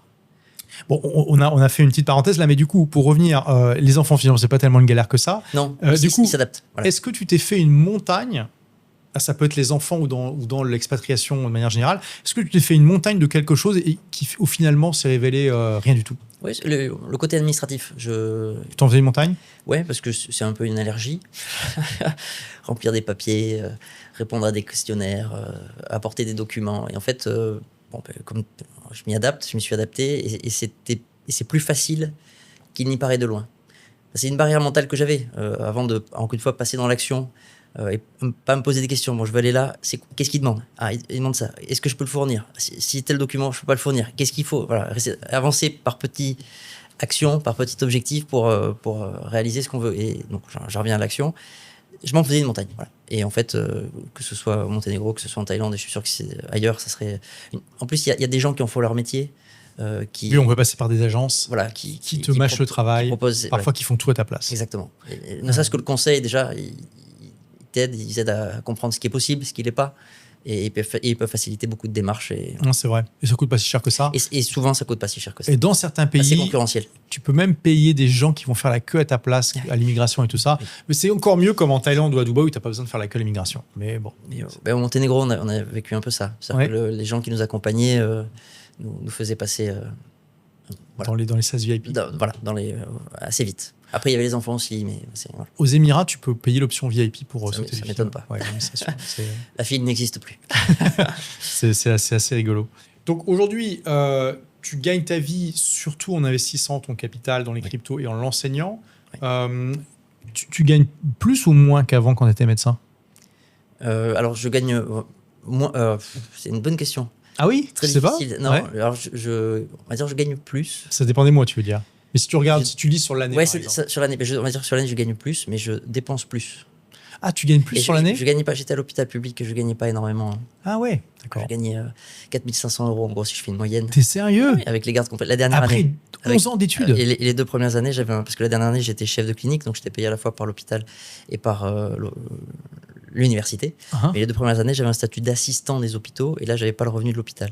Et donc, j'étais plus entre 3 500 et 4 000, tout compris, avec les gardes compris. Pour moi, un chirurgien, c'est au moins 10 000 € par mois. Et alors, ce genre de statut, si on parle en net, ce genre de salaire arrive souvent après. Alors, soit quand on consolide de façon différente à l'hôpital, soit souvent en clinique, lorsqu'on a une activité privée où on génère, mes collègues génèrent des chiffres d'affaires en centaines de milliers d'euros, mais lorsque tu enlèves 60, 65, 70% que l'État reprend, à la fin, il le reste, alors ça dépend, mais en gros, une grosse fourchette entre 10 et 20 net, ce qui est évidemment de très beaux salaires, mais comparativement aux autres pays du monde, c'est pas forcément extraordinaire, et surtout, c'est pas ce qu'on appelle des salaires de personnes véritablement riches. Lorsque on s'intéresse à la finance, encore une fois, à comment les fortunes sont classées. Non, c'est très aisé, mais c'est pas riche. Voilà, exactement. Ouais. Oui, surtout qu'un médecin généraliste, c'est 5-6 000 € facilement. Mais alors, oui, pas net. Pas net. Non, net, même, il peut monter à 8 000. Mais donc, du coup, c'est pas logique. Tu as fait 5 ans d'études de plus, enfin, non, 4 ans d'études de plus qu'un médecin généraliste. Il n'y a pas de logique. D'accord. L'activité d'un chirurgien va être différente dans la semaine, si je parle, par exemple, pour les... Tu disais tout à l'heure que tu travaillais 80 heures par semaine. Mais parce que j'avais les gardes et que j'étais au CHU. Le tarif de l'heure, c'est pas énorme, là. Minable. Mais même en interne... c'est moins que le SMIC, là, attends. C'est moins que le SMIC, oui. Enfin, Ah, mais c'est incroyable. Oui, mais c'est... Et là, on voit un autre exemple du dysfonctionnement du système français. Complètement. Il y a une paupérisation. Alors, les étudiants, les internes, on démarre à 1 500 €. Donc, on a fait 6 ans d'études, on travaille là, vous êtes des stagiaires. on est des stagiaires, voilà. Glorifiés, quoi. Bon. Glorifiés, exactement. Mais donc, bon, pour un stagiaire, 1 500 €, c'est bien, mais... Oui, au bout de 6 ans d'études, c'est rien du tout, effectivement. Ça dépend comment tu vois la chose, quoi. C'est pas exceptionnel. J'en reviens au volume horaire. Waouh, 11 ans d'études pour 4 500 €, c'est vrai que du point de vue purement financier, ça fait pas de sens. C'est pas attrayant. Ouais. Mais la promesse, elle vient après. Et moi, je me suis arrêté à ce moment-là. Oui, tu t'es arrêté au moment où tu commençais la pente. J'aurais pu commencer à gagner de l'argent. Alors, j'ai jamais fait médecine pour gagner de l'argent. Déjà, faut le comprendre. Mais je me suis arrêté au moment où j'aurais pu commencer à échanger mes compétences pour un salaire plus que convenable. Voilà. D'accord. Donc là, aujourd'hui, tu gagnes plus que ça, que ces 4 500 €, mais moins que ce que tu serais si tu avais continué. Oui, exactement. D'accord. Voilà. Donc ma situation financière aurait été sur les 4 ans, aurait été beaucoup plus confortable si j'avais suivi le chemin habituel et si j'étais allé m'installer en clinique. Même en tenant compte de la fiscalité française. Bien sûr. Ok. Donc voilà, ça fait partie du choix, une part de renoncement. Il y a un sacré. Enfin, je calcule toujours. Je reviens à ce que j'avais dit au début. Il faut d'abord savoir ce que vous voulez dépenser. Et donc, je suis encore dans la maîtrise de mes dépenses, et notamment pour ma femme et mes enfants. C'est eux le plus gros poste de dépenses. J'imagine, oui. Et à 4 500 € pour faire vivre 4 personnes, c'est pas forcément beaucoup. Non. Mais de toute façon, même à Nice... C'est 1 000 €, un peu plus de 1 000 € par personne, quoi. Même à Nice... Alors, à Nice, j'étais à peu près à l'équilibre, mais les 2 premières années où je gagnais en gros 3 500, si j'arrondis, je dépensais plus. Donc déjà à Nice, en fait, je tapais dans mon capital pour vivre. Alors que j'étais chirurgien, mais parce que nous avions fait le choix luxueux et incompris, comme je l'ai dit au début, que ma femme arrête son activité pour s'occuper de notre enfant, de notre aîné. Donc ça, c'est ce qui explique aussi que c'est difficile si t'es pas autonome économiquement, tu peux pas être vraiment libre de tes choix. Et tout ce qui s'est passé au niveau sanitaire l'explique aussi. Ils étaient tenus. Même, on va dire, le petit pourcentage de mes collègues qui étaient en accord avec moi, ils étaient tenus financièrement. Ils pouvaient pas. Il y avait ça aussi, qui a joué dans les comportements. Ouais. Mais le statut a quitté j'en reviens au début. Le statut, les revenus, la place dans la société. Oui, puis l'investissement que tu as fait dans les études. Et l'investissement énorme. 11 ans d'études, c'est pas rien. C'est énorme. En coût d'opportunité, si tu avais passé 11 ans à travailler, Même un métier, tu vois, au SMIC, je veux dire, tu aurais été à McDonald's, tu aurais gagné sur 11 ans, si tu l'avais bien investi, t'imagines. Bien sûr. Donc, c'est démentiel. Hein, donc, je comprends que ce ne soit pas facile pour tout le monde. Mais du coup, ils vous tiennent. C'est aussi là où tu vois ton manque d'indépendance et de liberté, c'est qu'ils te tiennent. C'est là que je l'ai compris. Ouais. Et je dis que cet événement est fondamental pour la transformation que j'ai effectuée aujourd'hui. Mais mon parcours, je suis encore sur le chemin. Oui, mais là, tu vois, tu as mis en place les piliers principaux. L'entrepreneuriat fait de la bonne manière et l'expatriation te donne vraiment une fondation pour être indépendant et libre que l'écrasante majorité des gens n'ont pas et n'auront jamais. Parce qu'il y a un coût énorme au départ, de mise en action. Il y a des fausses croyances, il y a des peurs qu'il faut savoir dépasser. Et puis, il y a cette démarche de faire des expériences que tout le monde n'a pas, tout le monde ne veut pas avoir, etc. Voilà. Et donc... une question concrète là pour les gens qui se disent ah oui ça a l'air intéressant, peut-être que j'irai à Bangkok. Quel est ton budget mensuel à peu près 5 et 6 000 euros pour les 4 personnes ouais. Ok. Et là on pourrait dire c'est quand même beaucoup, mais par exemple si c'était à Nice ou à Paris, il serait de combien aujourd'hui? Pour l'équivalent de la qualité de vie qu'on a ici, je pense que je dépenserais 10 000. 10 000, ok. Ouais. Donc on va dire que tu es à 50% ou 60% du... Ouais, je pense que c'est ça. D'accord. C'est-à-dire qu'il faut imaginer... Alors la Thaïlande peut être cher. Il y a aujourd'hui, notamment à Bangkok, tous les niveaux de services, y compris l'hyperluxe. Ouais. Il y a encore le côté chaotique. Hein, il y a ce mélange. C'est encore. Mais c'est moi ce que j'apprécie aussi. Hein, j'adore ça à Bangkok. C'est une ville tellement vivante. Et ça, c'est vrai que ça manque à Dubaï. C'est un peu trop propre et ordonné et policé, sauf dans certains endroits comme le souk, mais où on va pas vivre là-bas. Mais Bangkok, c'est un bordel permanent, mais c'est un joyeux bordel et ça donne le smile, je trouve. C'est vrai. Ouais. Et en fait, quel que soit votre niveau de dépense, vous aurez, je pense que 40%, c'est pas mal. 40 à 50% de qualité de vie en plus par rapport à ce que vous connaissez en France. Donc là, par exemple, tu as un appartement de quelle surface Un appartement de 130 mètres carrés avec une super vue. Donc 2 chambres, une pour les enfants, une pour vous. Voilà. Ouais. Et après, ici, il fonctionne en condominium. C'est des immenses immeubles remplis d'appartements avec tout un tas de services. Facilities, de services. Il y a la salle de muscu, il y a une énorme piscine. Dubaï, c'est pareil. Il y a sauna, hammam, etc. Ouais, mais je suis allé chez toi. Il y a même un service de navette dans ton immeuble, gratuit. Oui. Ça, c'est incroyable. J'ai pas vu ça ailleurs à Bangkok. J'en ai fait plusieurs d'immeubles. C'est impressionnant. Hein. Qui amène sur 2 branches connues de transport en commun. Voilà. C'est bon. Donc là, c'est un niveau de service que tu n'aurais pas à Paris, hein, clairement. Non, ça n'existe pas. Il n'y a pas la place. Dans un des meilleurs quartiers de Bangkok, il faut préciser. Dans un des meilleurs quartiers, oui. C'est vrai que là, rien que 5-6 000, ça partirait dans le budget logement à Paris pour le même type de prestation. Je pense. Tu ne peux pas avoir le même type de prestation, c'est pas possible. Tu peux pas, mais on va dire, je pense que c'est 4-5 000 pour un équivalent parisien. Parce qu'encore une fois... Je pense que tu es... C'est dans un des meilleurs quartiers de Paris, aussi, 120 mètres carrés, 2 chambres, 130. Il n'y aurait pas la piscine, pas la salle de muscu dans l'immeuble. Hein. Il n'y aurait pas le service de navette gratuit, ça c'est sûr. Enfin, non, il n'y aurait pas de sauna, il n'y aurait pas de... Tu aurais peut-être un ascenseur d'il y a 50-60 ans et c'est pas la même chose. Hein. Ok, donc finalement pour 4. Non, c'est très correct, mais et à coup de mise, je suis pas en budget illimité, c'est-à-dire que je peux pas partir à droite, à gauche, je peux pas là c'est le budget annuel que je me fixe, c'est mensuel que je me fixe. Et tu vis très bien avec ça. Et on vit très bien avec ça, mais je suis pas en mode illimité. Non, là sans l'école illimitée. Non. Ah d'accord. Enfin, sans l'école privée, tu veux dire. Oui, sans l'école privée. Oui, non, mais après par contre ça inclut tout ce qu'on fait. Par exemple, on fait venir une prof d'anglais à la maison. D'accord. Et ça, j'en reviens aux biens et services qui sont accessibles ici. Et on a trouvé très rapidement. Et donc, on a la professeure d'anglais qui peut venir enseigner à nos enfants 2 fois par semaine à la maison. Et au final, donc du coup, ça t'a mis combien de temps avant que tu retrouves ton salaire d'antan avec ton activité d'infopreneur? Alors, je peux pas, parce que là, je te fais un revenu mixte entre mon activité d'entrepreneur et ce que rapporte ton capital. Et ce que rapporte mon capital. D'accord. L'activité d'entrepreneur, elle est encore débutante. Et elle couvre. Et moi, c'est l'objectif, c'est qu'elle couvre mes revenus. Mm-hmm. Et aujourd'hui, ça fait un peu moins d'1 an que j'ai démarré. J'ai eu une dizaine de clients. Je sais que ça fonctionne.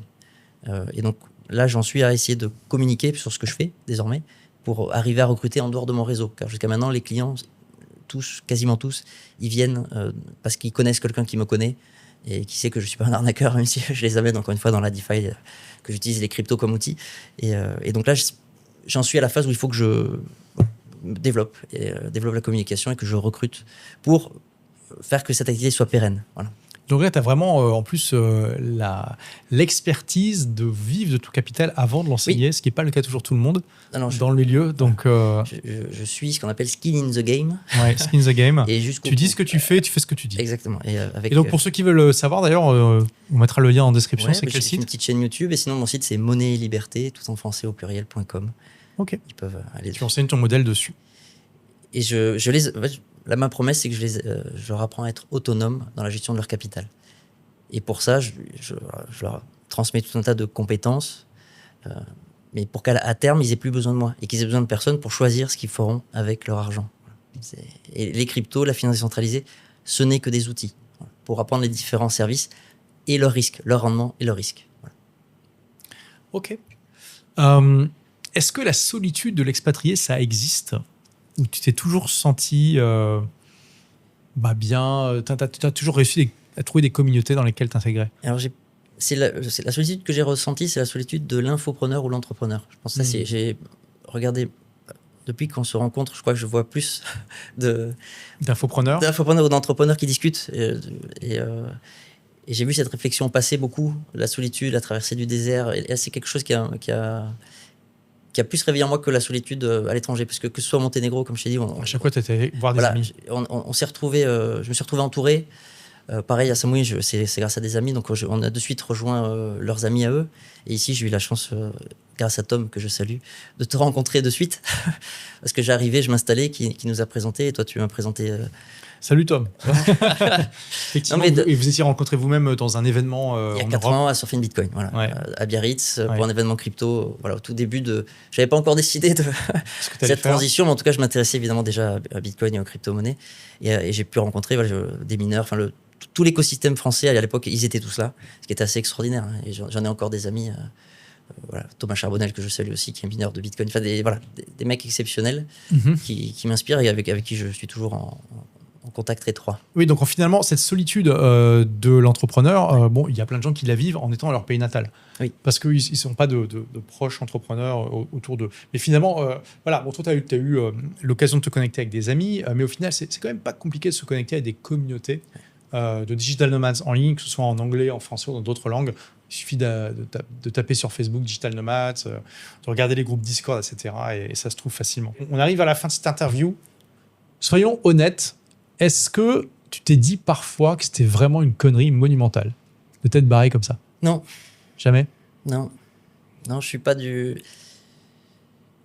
pas de regrets, je préfère avoir des remords que des regrets.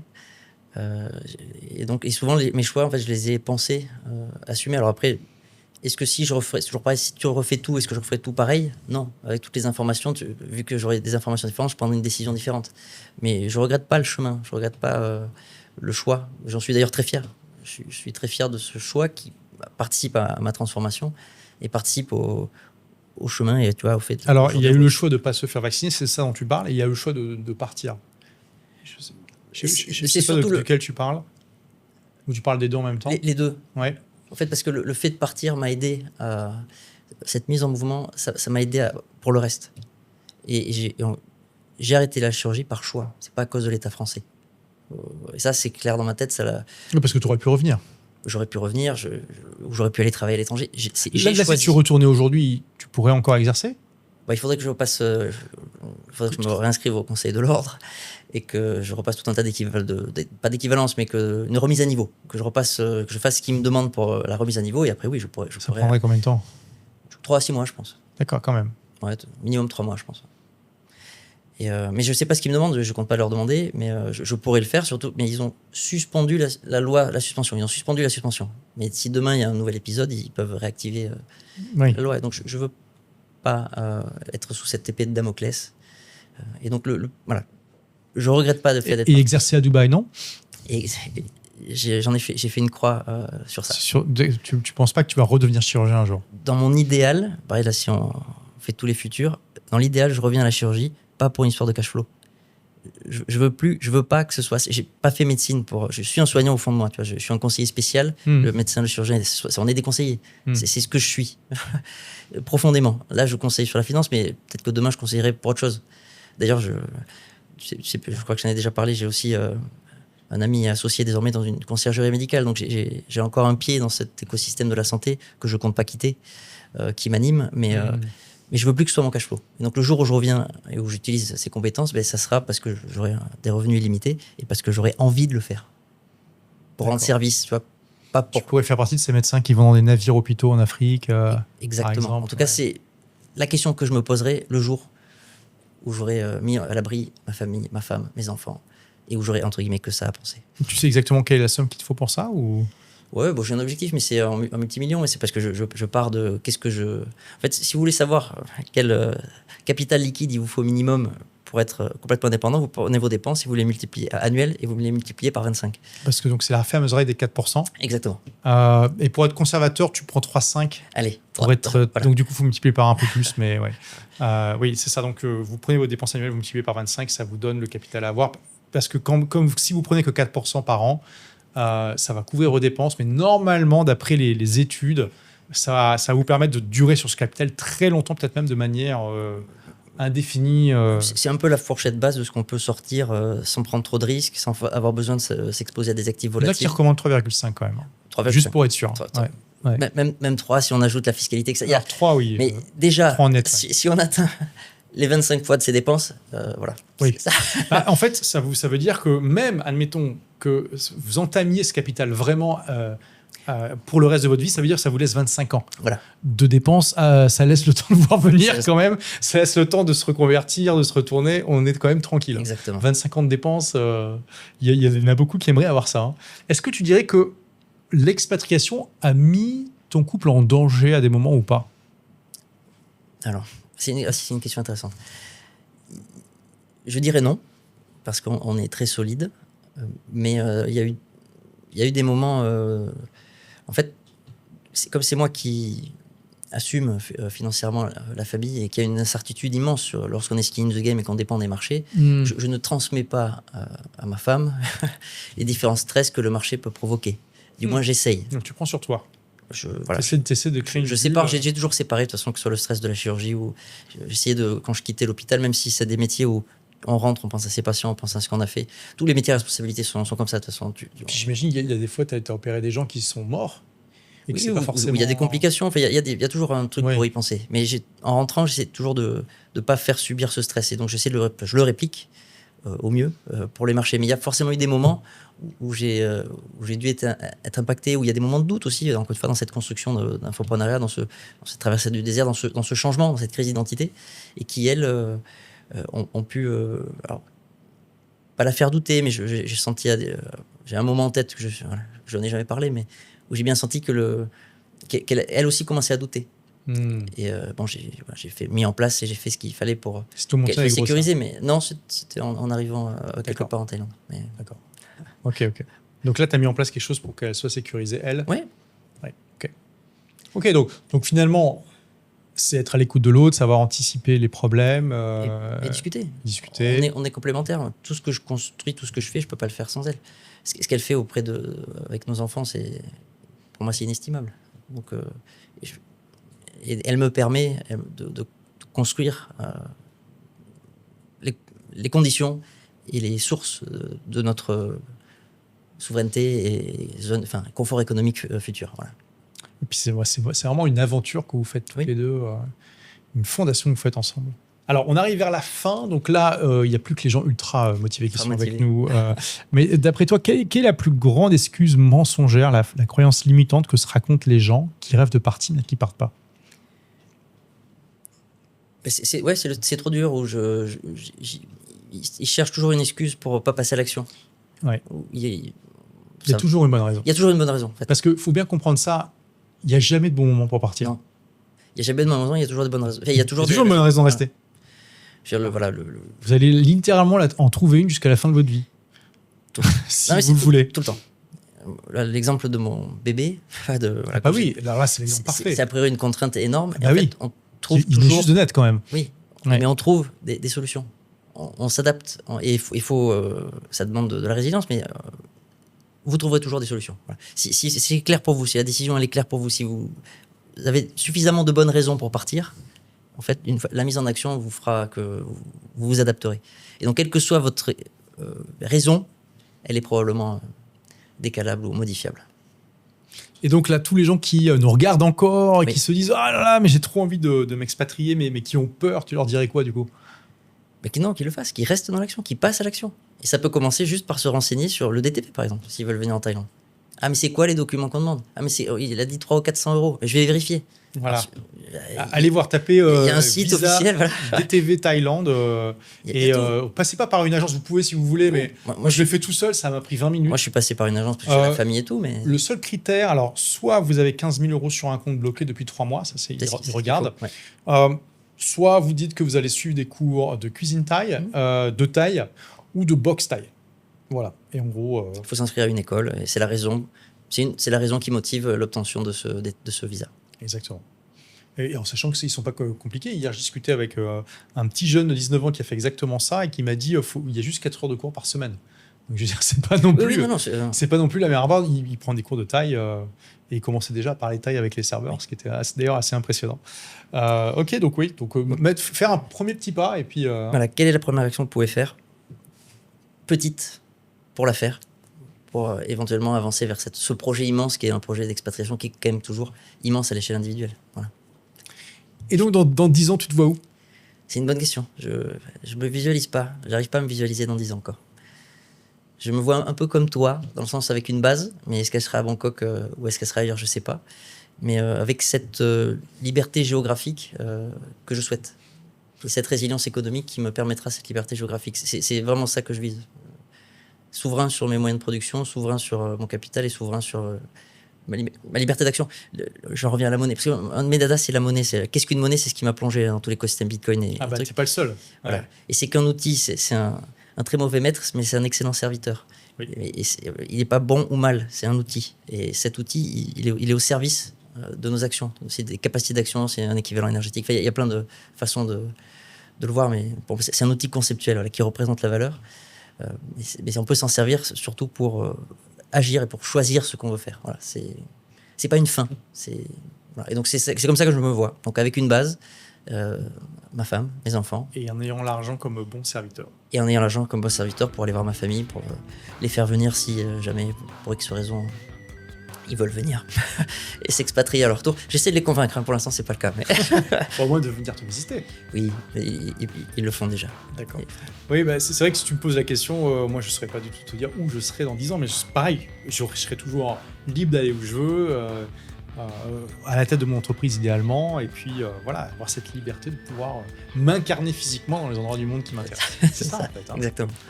Bah voilà, merci Laurent d'avoir partagé ton parcours de manière si intime. T'as même pas hésité à balancer les chiffres de revenus, de chiffre d'affaires et tout ça. Donc on rappelle le site où on peut aller voir. Donc t'as une chaîne YouTube. Oui, qui s'appelle Laurent Blasco. Voilà, ok, on mettra le lien aussi en description. Et puis monnaie-liberté.com. Voilà. Et donc, si vous êtes toujours là, c'est que clairement, la vidéo vous a motivé. Là, vous faites partie des 5%, même des 2% des gens qui ont regardé toute la vidéo, parce que là, ça fait plus d'1 heure et demie et qui sont restés jusqu'au bout. Donc, déjà, mettez un commentaire là en dessous, Team 2%, ça permettra de vous reconnaître. Et puis, envoyez cette vidéo à quelqu'un qui a peut-être besoin de l'entendre, tout simplement. Merci à toi, Laurent. Merci à toi. Merci à vous, puis à très vite. Ciao, ciao.